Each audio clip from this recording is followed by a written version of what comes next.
ለመጀመሪያ ጊዜ መስቀሉን ተሸክሞ እመቤታችንን ያያት አራተኛው ምዕራፍ ላይ እናቱን አይቷታል። መስቀሉን ተሸክሞ እሱ እናቱን ሲያያት እናቱ ሊሰማት የሚችለውን ነገር ታውቃል። በዛን ሰዓት ላይ ራሱ እኮ እሷን አራተኛና አምስተኛ ራሱ አድርገው ይሄን ሁሉ ጦስ ያመጣሽብን አንቺ እኮ ነሽ ብለው እኮ ራሱ ምንም ሊያረጓት አልፈለጉም። ፎከሳቸው እሱና እሱ ላይ ብቻ ነበር በቃ። እና እሷም እንደማንኛውም እናት አይደለም እንዴ ሌላ ልጅ የላትም ከሱ ውጭ። ሊያውም በድንቅ በሆነ አወላለድ ነው የወለደችው። ህይወቷን በሙሉ ለሷን የሰጠችው ለሱ ሰጥተውን እስከዚህ ድረስ ደረጃ የደረሰችውና ያቺ ሰዓት ላይ እሷ ቦታ ላይ ሆነ እሱን ስታየው በጣም ያምራል። እሱ ቦታ ላይ ደግሞ እናትህን ሆነ ስታይ ስለሷን ባንኳን ብሎ ሌላውን ነገር እንደው ይበቃታል ይሄ መከራ ሊል እንኳን አልፈለገም። አየህ አንተን የወደደበት መጠን። አሁን የምገኘው በጌታችን በመድኃኒታችን በኢየሱስ ክርስቶስ መቃብሩ ስፍራ ነው። እንኳን ለብርሃነ ትንሣኤው አደረሳችሁ። በእጄ ያዝኩት ቅዱስ እሳት በመባል የሚጠራውን እሳት ነው። እንደሚታወቀው ላለፉት 1600 ዓመታት ከዛም በላይ ለሆኑ ዓመታት በጌታ መቃብር ላይ ብርሃን ይታያል።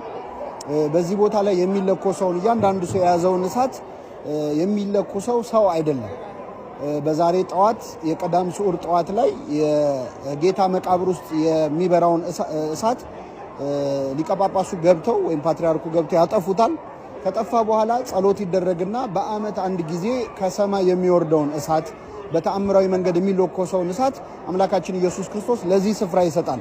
የትንሣኤው ብርሃን ከሚመሰከርበት ማስረጃ ሆኖ ከሚጠቀስ ነገር አንዱ በዚህ ቦታ ላይ የሚወርደው ቅዱስ እሳት ነው። እሳቱ በወረደበት ቅጽበት ላይ በቦታው ለሚገኙ ሰዎች ከምናየው እሳት የተለየ ተአምር ይታያል።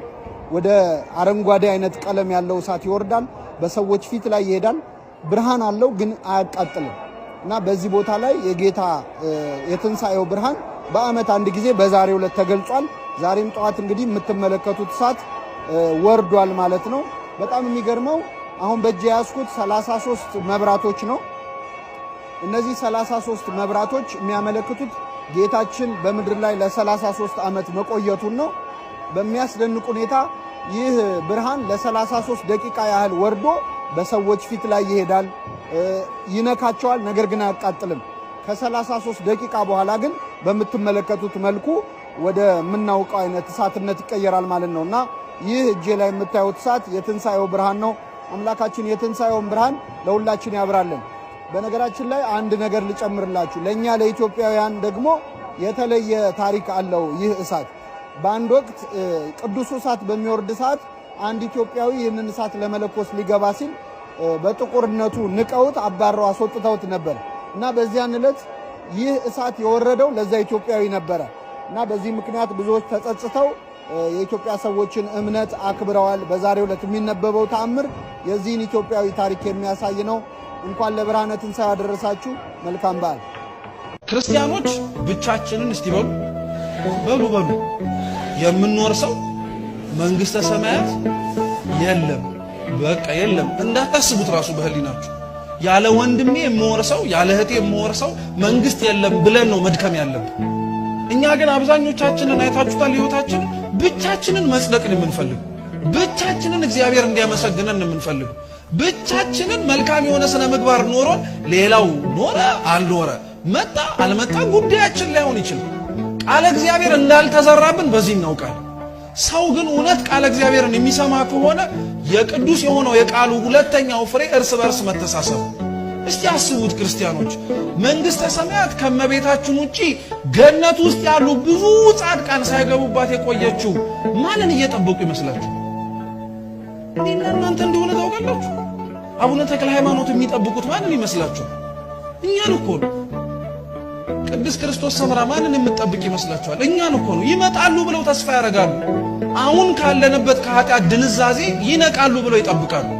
እንደው በጣም ለምናሳዝነው ሰው ላልተዘጋጀለት ሲኦል ይሮጣል እንዴ? ሰው እግዚአብሔር ላላዘጋጀለት ቦታ ይፋጠናል እንዴ? ቅዱስ ባስልዮስ ዘቂሳርያ ምን አለ? ሲኦል ሳቢና ማራኪ ስላልሆነ ሰይጣን ወደዛ የሚወስደውን መንገድ ሳቢና ማራኪ ያደርገዋል። ሲኦልም በፍጹም ሰይጣን ውብ አድርጎ እንደ መንግስተ ሰማያት ሊስል አይችልም። ስለዚህ መንገዱን ግን የሚያምር ያደርገዋል፣ ብልጭልጭ ያደርገዋል። በድንዛዜ ውስጥ ሆነን ነቅተን እንዳንመለከት ማድረግ ይችላል። በዛ ውስጥ ያለን አብዛኞቻችንን ስንመላለስ ያልተፈጠረልንን ያልተዘጋጀልንን መንግስት ለመውረስ እንሞክራለን። እሺ እኛስ ጥሩ እንበል። የኛ ድክመት እንዳለ ሆኖ ደግሞ እንዴት ለሌላው ሰው መፋጠን ያቀተናል? ቅዱሳን እኛን ከጠበቁ እኛ ሌላውን መጠበቅ ይከብደናል። እኛ ከሌላው ጋር መተጋገዝ ይከብደናል። ቀላል የማይባል ሰው ታውቃላችሁ፣ ቤተ መቅደስ መግባት እየፈለገ ቅዳሴ ማስቀደስ እየፈለገ አብሮት የሚያማጣው ሰው እያጣ ቤቱ እንደሚተኛ ታውቃላችሁ። አሁን እንኳን ከኛ መካከል ሰፈራቸው ራቅ ብሎ ግን ቅዱስ ገብርኤል እንደው ፈቅዶልኝ ማህሌት ቆሜ ብሎ አብሮ የሚያቋቁመውና ከጨለማው ሰፈር አብሮ የሚያዋጣው ሰው አቶ ቤቱ የተኛ ሰው ስለማንተሳሰብ እኮ እውነቴን እንምላችሁ የሆነ ቦታ ሰርቬ ሰርተን ነበር እና እርስ በርስ የማይተዋወቁ ሰዎችን እርስ በርስ እንዲተዋወቁ ከተደረገ በኋላ የሥርዓተ ቅዳሴ ያስቀዳሾች ቁጥሮች በ20 ቁጥር ነው የጨመረው እና በ20 ቁጥር ሲጨምር የተጨመሩት ሰዎች እንዴት እንደመጡ ታውቃላችሁ? ለካ ሰፈራቸው ውስጥ እያስቀደሰ ማስቀደሱን የማያውቁት ሰዎች እንዳሉ ሲሰሙ አብሮ መሄድ እንደሚቻል እንዳለ ሲያውቁ ማለት ነው። ምን አለ እርስ በርስ እንኳን በዚህ መተጋገዝ ብንሞክር። በጣም ቀላል የሆነ ነገር ይመስላል አይደል? ግን ለነፍስ ዋጋ ትልቃል። ሰው ቃለ እግዚአብሔር ሲማር ይሄንን መጠበቅ አለበት። እርስ በርስ መተሳሰብ፣ መተዛዘን አለበት።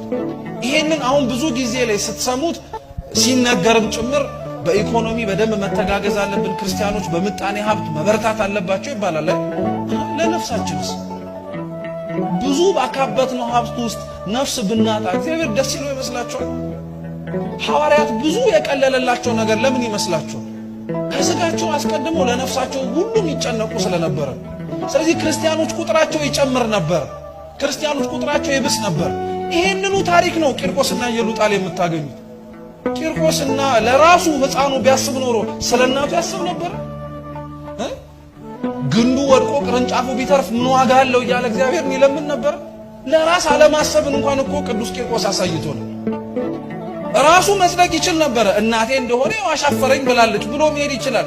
ግን በፍጹም የቅዱሳን ብዙ ገድላት ላይ ታገኛላችሁ። አቡነ ገብረ መንፈስ ቅዱስ እንዲያውም በረከታቸው ለሁላችን ትድረሰን። በዚህ በጣም ይታወቃሉ። ገድላቸው ላይ አንድ ታሪክ አለ። አንድ በጣም ምግባረ ብልሹ የነበረ መነኩሴ ነበር። በጣም ምግባረ ብልሹ ቢሉት ቢሰሩት የማይለወጥ ማለት ነው። እና ከዕለታት አንድ ቀን የአቡነ ገብረ መንፈስ ቅዱስ ተአምር ሲነበብ ሰማና በልቡ ነው፣ በአፉ ራሱ አላወራው፣ በልቡ እንዴት ያሉ ጻድቅ ናቸው እንደው አንድ ቀን ብዘክራቸው ብሎ አሰበ።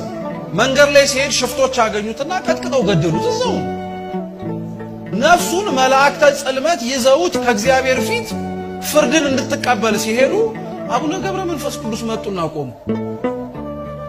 ምን ፈልገህ ነው ጻድቁ የመጣው ብሎ እግዚአብሔር ጠየቃቸው። እቺ ነፍሴ እኔ ናት አለ። እንዴት ብለህ ስራዋን አይተኸዋል?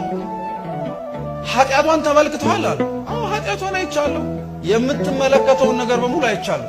ግን አሉ አቡነ ገብረ መንፈስ ቅዱስ እግሬ ብትሰጠው ኖሮ እኮ በሐሳቡ እዘክርሃለሁ ብሎ አስቦኝ ነበር። ስለዚህ በፍጹም አይሆንም አለ። ይሄ አይደንቃችሁ? እየሰማችሁ ነው? አቡነ ገብረ መንፈስ ቅዱስ ምን ብለው እንደቀጠሉ ታውቃላችሁ? አይ ይሄ ምህረት አይገባውም ሲል እንግዲያውስ እሱ ካልገባበት ገነት ይልቅ እኔ እሱ ጋር አብሬ ሲኦል ወርዳለሁ። እኛ እንደዛ እናረጋለን። እኛ የገባንበት ቤተክርስቲያን ካልገቡ የወረዱበት ወርደን እናመጣለን እንላለን። አረ የገቡበት ይግቡ ነው የምንለው። እንዲያውም ጦሳችንን ምናምን ብለን የምንናገረው። ይሄንን ሲሰማ እግዚአብሔር በጣም ተደነቀ በጻድቁ። ፍርዴ ሊጓደል ስለማይችል ላደርግልህ የምችለው ቢያንስ እቺን ዝክር ስላሰበ ነፍሱን ከስጋው አብሬ ላገናኛት፣ ከዚህ በኋላ መልካም ስራውን ልመልከተው አላቸው። ነፍሱን ከስጋው አገናኝተው በጻድቁ ምልጃ ገነት እንዲገባ አድርገውታል። በረከታቸው ለሁላችን ትድረሰ። ቅዱሳን እርስ በርስ ይተሳሰባሉ። እኛ ልጆቻቸው ምን ሆነን ነው ታዲያ እንደተዘራብን እርስ በርስ ማንተሳሰቡ?